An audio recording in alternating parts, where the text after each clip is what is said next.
آئیے دیکھتے ہیں ترقی کی راہ پر گامزن ایک ملک کی پی ڈی ایم کے ہاتھوں بدترین معاشی تباہی اور اس کے اثرات۔ پاکستان کے دیوالیہ ہونے کا رسک، جس کو سی ڈی ایس یا کریڈٹ ڈیفالٹ سواپ بھی کہتے ہیں، وہ مارچ 2022 میں جب عمران خان کی حکومت تھی اس وقت صرف 5% پر تھا، جو کہ بڑھ کر دسمبر 2022 میں 90% تک جا پہنچا ہے۔ اس کا مطلب یہ ہے کہ حکومت اپنے قرض کی ادائیگیوں کو پورا کرنے سے قاصر ہے۔ اگر ملک دیوالیہ ہو جائے تو اس سے کسی بھی ملک کے اثاثے ضبط ہو سکتے ہیں یا پھر ملک پر ایسے فیصلے لینے کا دباؤ بڑھ جاتا ہے جو ملک کے مستقبل کے لیے نقصان دہ ہو، جیسے کسی اور کی جنگ میں حصے دار بن کر اپنے لوگوں کو دہشت گردی کی لپیٹ میں دے دینا۔ ڈیفالٹ یا دیوالیہ کا مطلب یہ بھی ہے کہ حکومت اپنے قرض کی ایک یا ایک سے زیادہ ایک ساتھ دینے میں ناکام رہی۔ اس سے سرمایہ داروں کا اعتماد کم ہوتا ہے اور بیرونی دنیا اور قرض دینے والے بین الاقوامی ادارے آپ کو مزید قرض نہیں دیتے۔ جی ڈی پی یا گراس ڈومیسٹک پروڈکٹ کسی بھی ملک کی معیشت کی بنیادی اشاریوں میں سے ایک ہے۔ اس سے کسی بھی ملک کی معیشت کی کمزوری یا مضبوطی کا اندازہ لگایا جا سکتا ہے۔ جی ڈی پی معاشی ماہرین کے لیے بھی بہت ضروری ہوتا ہے کیونکہ وہ اس کے مطابق پالیسی بناتے ہیں۔ وہ اس سے اندازہ لگا سکتے ہیں کہ ملک کی معیشت کس طرف جا رہی ہے۔ یہ آنے والے خطرات سے بھی آگاہ کرتا ہے۔ پی ٹی آئی کی حکومت میں جی ڈی پی میں خاطر خواہ اضافہ دیکھا گیا اور 2022 میں یہ 6% تک پہنچ گیا تھا۔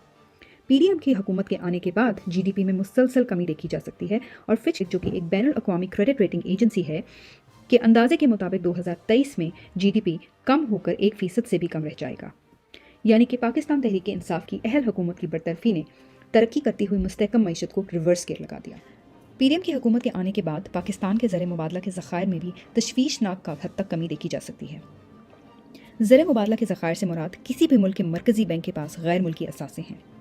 اسٹیٹ بینک کے مطابق زر مبادلہ کے ذخائر جنوری 2022 میں 16.4 ارب ڈالر تھے، جو کہ پی ڈی ایم کی حکومت کے آنے کے بعد صرف 10 ماہ میں دسمبر 2022 میں کم ہو کر 6.1 ارب ڈالر رہ گئے ہیں اور اس میں مسلسل کمی ہو رہی ہے۔ اس کا مطلب یہ ہے کہ پاکستان کے پاس اپنے قرضوں کی ادائیگی کے لیے پیسے ختم ہو چکے ہیں اور اب پاکستان کے پاس دوسرے ممالک سے مزید قرضہ لینے کے علاوہ اور کوئی راستہ نہیں بچا۔ معاشی بے یقینی کی وجہ سے سرمایہ کاری بھی شدید متاثر ہوئی ہے اور مجموعی بیرونی سرمایہ کاری میں 26.8% کی کمی دیکھی گئی ہے، جبکہ براہ راست غیر ملکی سرمایہ کاری میں 51.4% کی کمی دیکھی جا سکتی ہے۔ اس کا مطلب یہ ہے کہ ملکی اور غیر ملکی سرمایہ کاروں کو اس حکومت پر اعتماد نہیں، کیونکہ یہ عوام کے مینڈیٹ سے نہیں آئی اور اس کی 80% کابینہ پر کرپشن اور بدعنوانی کے مقدمات ہیں۔ پی ڈی ایم کی حکومت کے آنے کے بعد صنعتی ترقی میں بھی واضح کمی دیکھی جا سکتی ہے۔ کوانٹم انڈیکس آف مینوفیکچرنگ یعنی QIM، جو کہ لارج اسکیل مینوفیکچرنگ میں تبدیلیوں کا تعین کرتا ہے، یہ مارچ 2022 میں پی ٹی آئی کی حکومت کے دوران 153.6 تھا، جبکہ پی ڈی ایم کی حکومت کے آنے کے بعد یہ کم ہو کر 108.3 رہ گیا ہے۔ اس کا مطلب یہ ہے کہ صنعتیں اپنے کاروبار کو چلانے میں مشکلات کا سامنا کر رہی ہیں اور بہت ساری صنعتوں کی پیداوار میں نمایاں کمی آئی ہے۔ پی ڈی ایم کی حکومت کے آنے کے بعد روپے کی قدر میں بھی تاریخی کمی دیکھی گئی اور شرح مبادلہ، جس کو ایکسچینج ریٹ بھی کہا جاتا ہے، اس میں تاریخی اضافہ دیکھا گیا۔ مارچ 2022 جب پی ٹی آئی کی حکومت تھی تو $1 179.6 روپے کا تھا، جو نومبر 2022 میں بڑھتے بڑھتے 224.8 تک پہنچ گیا۔ یعنی مجموعی طور پر ڈالر کی قیمت میں 25% کا اضافہ دیکھا گیا۔ سننے میں تو یہ آیا تھا کہ جب نئی حکومت آئی تو روپیہ مستحکم ہوا، لیکن ان 8 ماہ میں روپے کی قدر میں جس قدر کمی آئی، اس کی مثال پاکستان کی تاریخ میں نہیں ملتی۔ افراط زر یعنی مہنگائی بھی تاریخ کی بلند ترین سطح پر پہنچ گئی۔ جو حکومت عوام کو ریلیف دینے اور مہنگائی ختم کرنے کے لیے آئی تھی، اس نے صرف 8 ماہ میں عوام کو مہنگائی کی چکی میں پیس کر اس کی 2 وقت کی روٹی تک مشکل بنا دی۔ مارچ 2022 میں جب پورا میڈیا مہنگائی کا رونا رو رہا تھا تو یہ شرح صرف 12.7 تھی، جو نومبر 2022 میں بڑھ کر 23.8 ہوئی اور پھر دسمبر 2022 میں 24.5 کی تاریخی سطح تک پہنچ گئی۔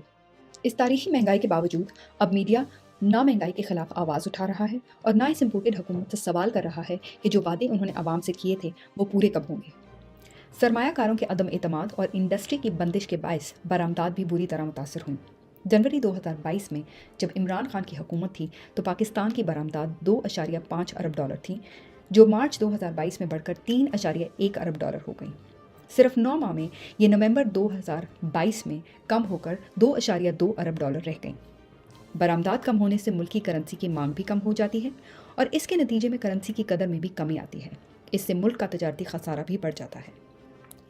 امپورٹڈ حکومت کے آنے کے بعد بیرون ملک مقیم پاکستانیوں کے اعتماد کو بھی شدید ٹھیس پہنچی۔ اس کا نتیجہ یہ ہوا کہ ترسیلات زر، جسے ریمیٹنس بھی کہتے ہیں، اس میں نمایاں کمی دیکھی گئی۔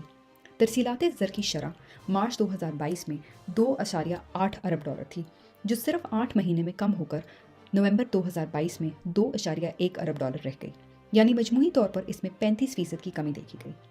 کوئی بھی بیرونی ملک پاکستانی اس مسلط شدہ حکومت پر اعتبار کرنے کو تیار نہیں۔ ان سب اعداد و شمار کے بعد سوال یہ پیدا ہوتا ہے کہ کیا پاکستان ڈیفالٹ کر چکا ہے؟ اس کے لیے یہ سمجھنا ضروری ہے کہ ڈیفالٹ ہوتا کیا ہے۔ آسان الفاظ میں ڈیفالٹ تب ہوتا ہے جب کوئی ملک اپنے واجب الادا قرض کی ادائیگی نہیں کر سکتا۔ اس سال پاکستان نے $32 ارب کی ادائیگیاں کرنی ہیں۔ دوست ممالک کی مدد کے باوجود $8 ارب سے زیادہ کی کمی موجود ہے۔ اگر یہ فرق پورا نہ ہوا تو پاکستان واقعی ڈیفالٹ کر جائے گا۔ اس وقت پاکستان کے زر مبادلہ کے ذخائر محض $5.8 ارب ہیں، جبکہ پاکستان نے اگلے 3 ماہ میں $8.3 ارب کی ادائیگیاں کرنی ہیں، لہٰذا ڈیفالٹ کا خطرہ انتہائی زیادہ ہے۔ ایک طرح سے پاکستان ایک ٹیکنیکل ڈیفالٹ میں ہی ہے، کیونکہ غیر ملکی ایئر لائنز اور دیگر غیر ملکی کمپنیوں کو اپنا منافع باہر لے جانے کی اجازت نہیں دی جا رہی، اور نہ ہی کاروبار کے لیے LC کھولنے کی اجازت دی جا رہی ہے، کیونکہ ڈالر ہی موجود نہیں ہے۔ اگر پاکستان ڈیفالٹ کر گیا تو اس کے مزید نقصانات ہوں گے۔ معیشت رک جائے گی، کرنسی کی قیمت گر جائے گی، درآمدی خام مال پر چلنے والے کاروبار بند ہو جائیں گے اور بے روزگاری کو فروغ ملے گا اور مہنگائی مزید بڑھ جائے گی۔ ان سب اعداد و شمار کے بعد سوال یہ پیدا ہوتا ہے کہ وہ کون تھا کہ جس نے ایک اچھے خاصے ترقی کرتے ہوئے ملک کو ریورس گیئر لگا دیا؟ وہ کون تھا جس نے سیاسی اور معاشی طور پر ملک کو تباہ کر دیا؟